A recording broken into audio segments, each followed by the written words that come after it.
vous avez remarqué, il y a une certaine logique dans ces speeches qui sont en train de passer. On a eu ce matin avec M.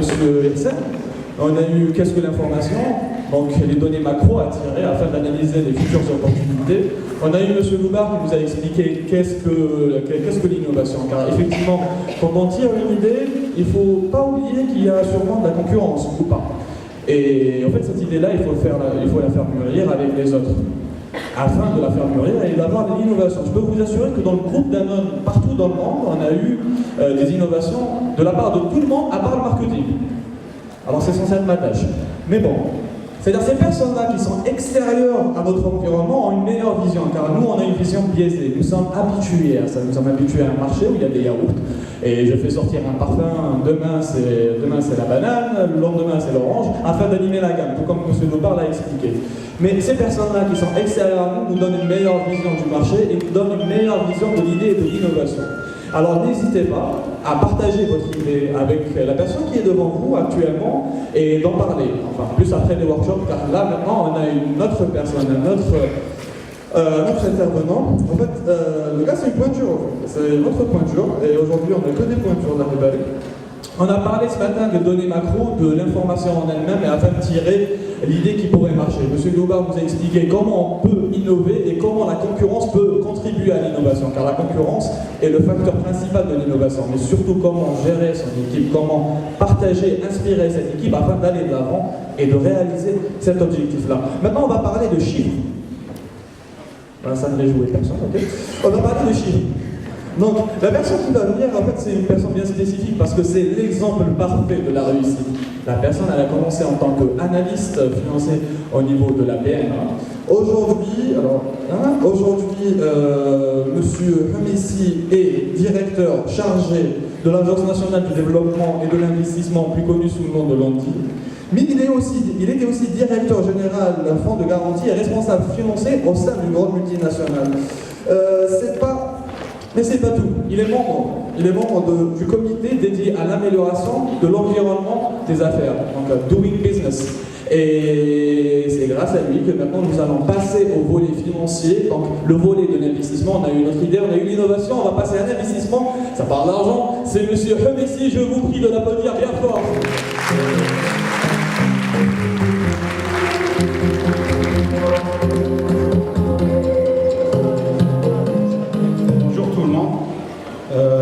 Donc je vais vous parler un petit peu sur l'investissement en Algérie. Donc M. Qadi Hersen, lors de sa première intervention, il a fait un diagnostic de l'économie algérienne et qu'elle est dépendante des recettes d'hydrocarbures. Donc justement les pouvoirs publics ont conscience de cette dépendance et de la nécessité de diversifier notre économie nationale. Donc, il n'y a pas d'autre choix. Donc, les pouvoirs publics ont pour vision économique, ils ont pour vision économique de diversifier l'économie algérienne. Et pour mettre en œuvre cette vision, donc, il y a des orientations stratégiques qui consiste à relancer l'investissement par la création de la PME. Donc il y a une réalité chez nous, c'est que depuis l'indépendance de notre pays, c'est l'État qui investit. Donc c'est la réalité, surtout les dernières années. Donc c'est l'État qui investit grâce aux recettes pétrolières.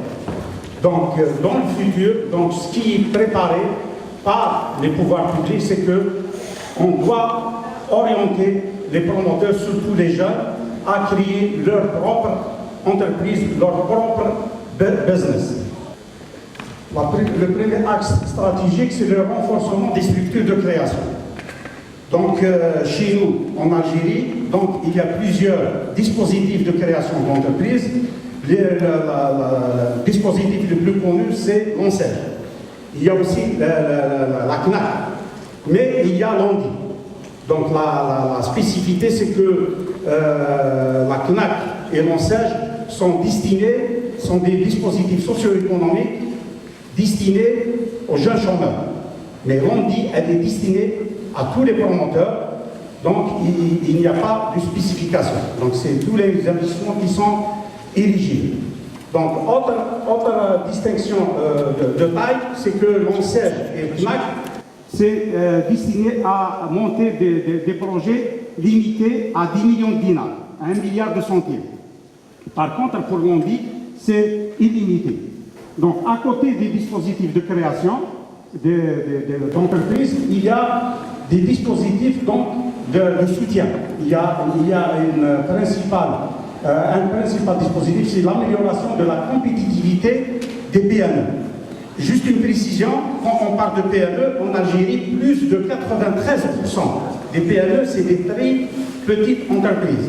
Donc, c'est des entreprises qui emploient de 1 à 9 salariés. Donc, c'est là le plus gros. Donc, c'est là le nombre le plus important d'entreprises. Donc, il y a un dispositif pour aider ces PME et ces très petites entreprises à faire face au marché et à différents inconvénients qui rencontrent la vie d'une entreprise. Il y a aussi l'amélioration du climat des affaires. Donc, essentiellement, l'Algérie a hérité un système bureaucratique très pesant.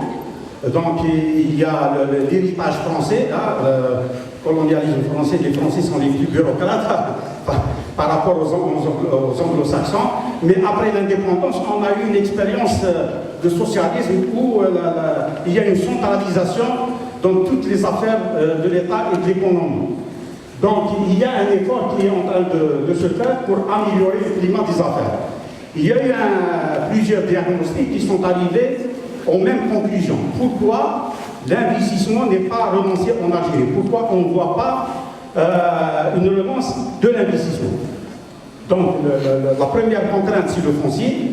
Quelqu'un qui veut créer son entreprise, il a besoin d'une assiette foncière, il a besoin d'un terrain ou d'un bâtiment. Donc, c'est une contrainte. Il y a aussi le financement, c'est le nerf de la guerre. Donc, il y a un problème de financement. Il y a aussi les contraintes bureaucratiques. Et pour faciliter la création de l'entreprise, il faut simplifier au maximum les formalités administratives. Il faut toujours moins de réglementation. Il faudrait moins de réglementation. Donc, vous voyez sur le schéma-là, donc j'ai essayé donc, de synthétiser. Donc, pour la création d'entreprises, donc, on a des avantages, l'exonération des avantages fiscaux, parafiscaux. Ça veut dire l'État donne aux promoteurs des exonérations. Ça veut dire qu'ils ne vont pas payer des impôts lors du démarrage de leur entreprise. Donc il y a l'ONDIC, ONCED et FNAC. Le volet foncier, donc il y a le CALPEREF, c'est un comité qui est domicilié au niveau des wilayas et qui est présidé par le Wali. Il y a aussi l'ANIREF qui a été mis en place pour créer plus et aménager plus de centres industriels pour appuyer des entreprises. Il y a aussi le volet financement. Donc en Algérie, en plus des 21 banques et établissements financiers qui évoluent en Algérie, il y a des fonds de garantie de crédit d'investissement. Il y a aussi des établissements de leasing qui financent l'acquisition des équipements par un système de location. Il y a aussi les sociétés de capital investissement et de 49% du coût de l'investissement. Et c'est limité à 50 millions de dinars, ce qui convient au démarrage de très petites entreprises. Pour le foncier, donc, il y a beaucoup de facilitations, surtout aux régions à l'intérieur du pays, au plateau et le sud. Donc, il y a une baisse dans le paiement des redevances. Je vais vous expliquer. Maintenant, l'État ne donne plus ou ne vend plus de foncier, des terrains directement en propriété définitive aux promoteurs. Donc, c'est une certaine location, si on peut dire.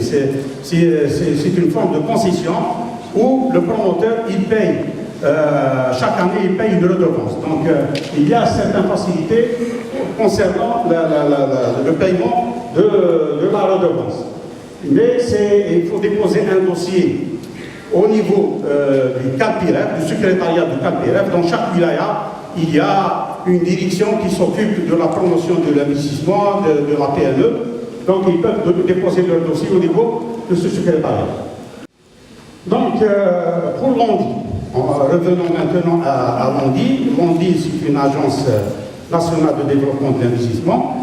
Donc, elle s'occupe de la promotion de l'investissement, elle donne l'information concernant les implantations d'investissement en Algérie. Donc, vous pouvez consulter notre site web qui est parfois www.andi.dz. Donc, il y a un espace qui est dédié aux particularités et aux opportunités d'investissement qui s'offrent au niveau des villages. Donc, à côté de la promotion d'investissement, l'ONDI, elle consomme des exonérations. Donc, pour vous expliquer, quelqu'un qui crée son entreprise, il doit payer des impôts. Donc, mais au début, au démarrage d'une entreprise, c'est pesant, ça pèse. Donc, c'est pour ça que durant les premières années d'exploitation d'un investissement, le promoteur bénéficie d'exonération. Donc, quand le promoteur va acheter des équipements, il ne va pas payer les droits de douane, il ne va pas payer la TVA. Et quand il rentre en exploitation, donc le promoteur ne paye pas la taxe sur le chiffre d'affaires, qui est une taxe mensuelle. Il ne paye pas aussi l'impôt sur le bénéfice. Pendant 3 à 5 ans, donc pour le Nord, au nord du pays, donc celui qui crée 100 emplois et plus, donc il est exonéré pendant 5 ans. Par contre, celui qui crée moins de 100 emplois, donc il est exonéré pendant 3 ans. Par contre, celui qui investit dans les villages des hauts plateaux et du sud, là, il est exonéré pendant 10 ans. Maintenant, on arrive pour vous expliquer comment l'État a mis en place le guichet unique de l'ONDI. Donc, il faut voir qu'il y a une contrainte administrative importante. Donc, celui qui va créer une entreprise en Algérie, il sait qu'il doit passer par plusieurs administrations, qu'il doit passer par le fait qu'il doit présenter beaucoup de documents, qu'il doit passer beaucoup de temps, qu'il doit débourser beaucoup d'argent pour la création de son entreprise. Donc, vous voyez dans ce slide que le minimum pour créer une entreprise, c'est que le promoteur doit s'adresser à un notaire pour créer son entreprise. Il doit passer chez le huissier pour des procès-verbaux de constat d'existence de site de son entreprise. Il doit publier les actes de son entreprise au niveau du bulletin des publications officielles qui est géré par le Centre national de registre de commerce. Il y a le fait que l'entreprise doit être immatriculée au niveau du Centre national de registre de commerce. Il y a aussi la CASMOS et la CNAS. Donc le promoteur il doit s'affilier, c'est concernant la protection sociale, que ce soit du chef d'entreprise ou des salariés. Il y a aussi l'inspection des impôts où le promoteur il doit déclarer son existence. Il y a aussi la recette des impôts pour le paiement des timbres fiscaux. Il y a aussi l'APC où on délivre les extraits de naissance et on légalise les documents. Il y a aussi le tribunal pour le casier judiciaire. Vous voyez, le fait de lister ça, c'est contraignant. Alors, pour celui qui va créer son entreprise et passer par tout ce parcours de combattant, donc c'est pour ça qu'il y a eu la création de guichet unique.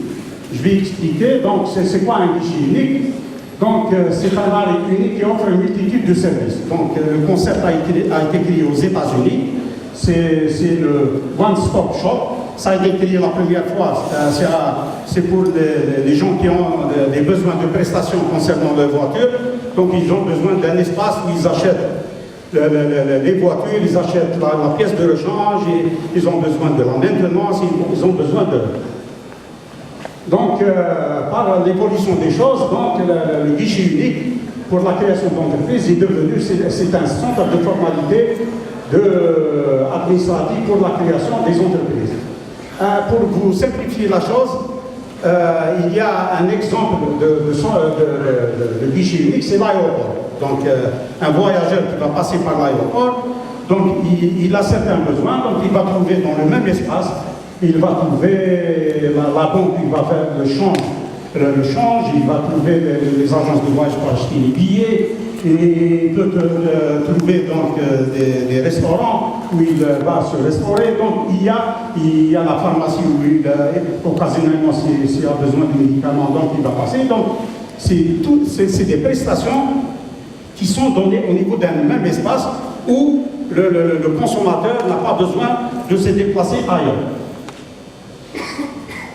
Donc, le guichet unique de l'ONDI, cadre de l'Algérie, donc c'est un guichet unique qui regroupe un certain nombre d'administrations qui sont concernées par la création d'une entreprise. Donc, vous allez trouver donc, les représentants des impôts, des domaines, du CNRC.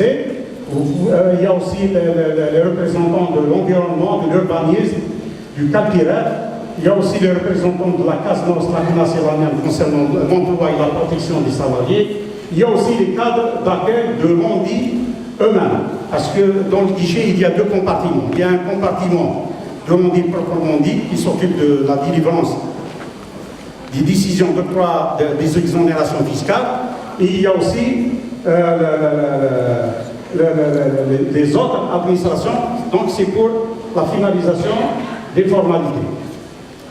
Donc, en plus de cet espace physique qui est le guichet unique, il y a un moyen de promotion de l'ONDI qui est le site web de l'ONDI.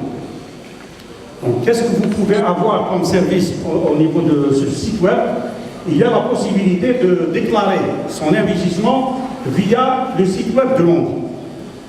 Donc, il y a aussi le fait que au niveau de l'ONDI, il y a un système d'information qui permet, pour faciliter les choses aux promoteurs, de gérer toutes les procédures de l'ONDI par le biais d'un système d'information qu'on appelle SIGI. Donc, vous avez ici le service online. Donc, vous serez sur vous avez la possibilité, on vous donne la main pour, au lieu de se déplacer vers le guichet de l'ONDI, vous pouvez même au niveau donc virtuellement sur le net, donc saisir des informations nécessaires pour déclarer son investissement. Il y a même un espace, il y a un bureau où il y a les possibilités même de corriger son dossier, il y a même les possibilités de se connecter, et il y a même la possibilité de faxer ou de demander des informations supplémentaires ou même de manipuler par un micro le fichier de sa déclaration pour la modifier. Donc, il y a aussi, ça c'est le CIPI, les cadres de l'ONDI, au lieu d'utiliser de la paperasse, eux, donc c'est directement, c'est des données qui sont saisies sur le système et qui permettent même le suivi a posteriori de la réalisation de l'investissement. Il y a aussi une chose importante, c'est qu'au niveau du site web de l'ONDI, il y a une base de données qu'on appelle la bourse de partenariat. Un jeune ou un investisseur qui veut s'associer avec un investisseur, que ce soit local ou étranger, il peut exprimer son besoin et peut-être donc il va trouver son compte s'il va entrer en accord avec un investisseur potentiel. Donc ici, j'aimerais bien à la fin donner quelques conseils pour le prélancement des projets. C'est qu'il y a deux étapes dans le lancement d'un projet. Donc il y a l'idée, il y a le lancement du projet en lui-même.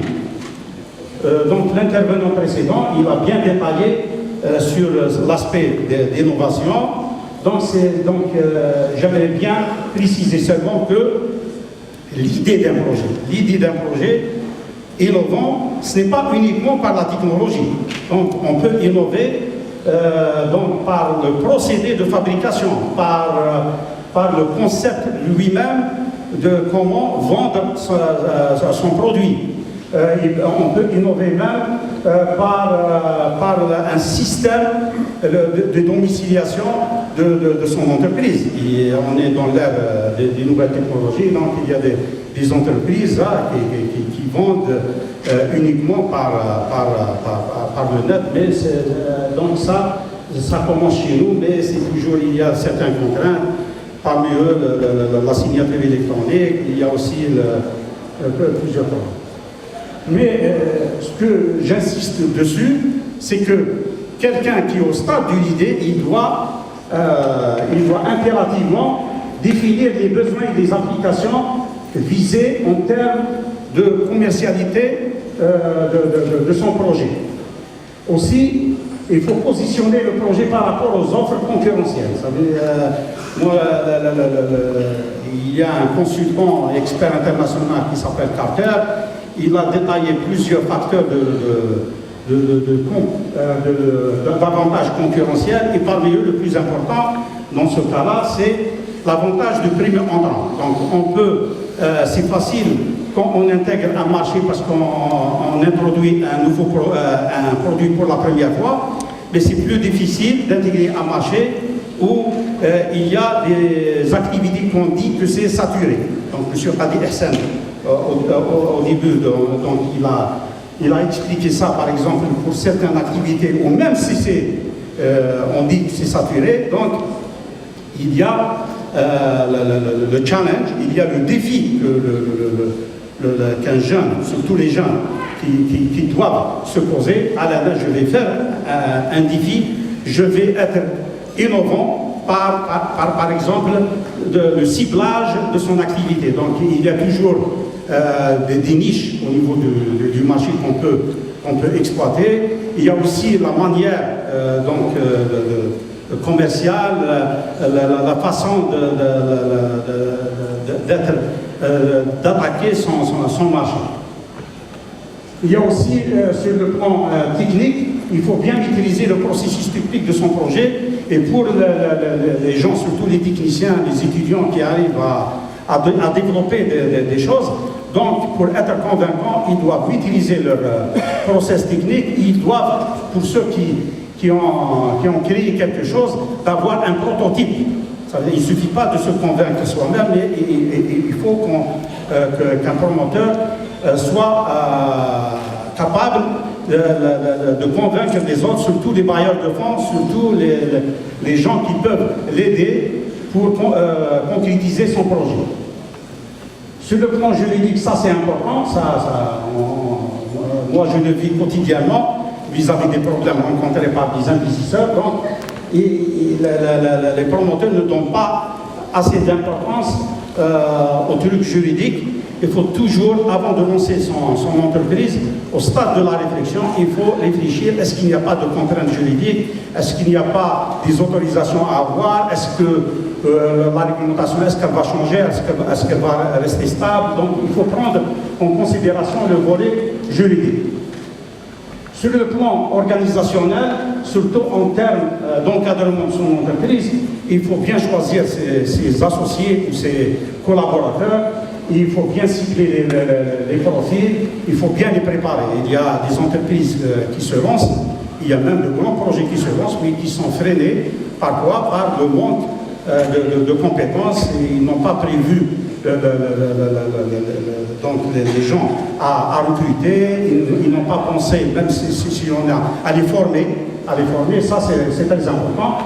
Sur le plan financier, c'est le business plan, donc il faut estimer les coûts, les besoins de financement, tout ce qui concerne le lancement de son projet. Et le conseil que je donne, c'est que quand quelqu'un prévoit un business plan, il ne doit pas, ce n'est pas un truc définitif. Donc il doit se dire que c'est un truc provisoire qui doit être actualisé à fur et à mesure. Il doit être actualisé par rapport aux éléments nouveaux qui vont se poser pour son projet. Et d'ailleurs, il faut toujours prévoir un scénario optimiste et un scénario pessimiste. Ça aide le promoteur à être plus convaincant vis-à-vis de ses futurs partenaires et des bailleurs de fonds. Donc, au niveau de lancement du projet, pour conclure, c'est que avant de démarrer le projet, il faut réunir tous les éléments qui sont en faveur du lancement de son projet, que ce soit sur le plan commercial, sur le plan technique, sur le plan juridique et sur le plan gestion. Et je vais terminer par un conseil très important pour vous dire que c'est important de se préparer, c'est qu'il y a beaucoup de projets d'investissement qui démarrent, mais après le démarrage, le promoteur, donc, il n'a plus de ressources financières pour financer l'exploitation de son projet, pour payer les salaires, pour acheter la matière première. Ça, c'est important. C'est pour ça qu'il ne faut pas oublier le besoin en fonds de roulement qui doit être prévu dans le cadre de son business plan. Il faut aussi prévoir son financement. Donc, il ne faut pas se contenter de chercher le financement des équipements, de l'investissement en lui-même. Donc, il faut même se préparer pour financer le besoin en fonds de roulement. Et je vous remercie.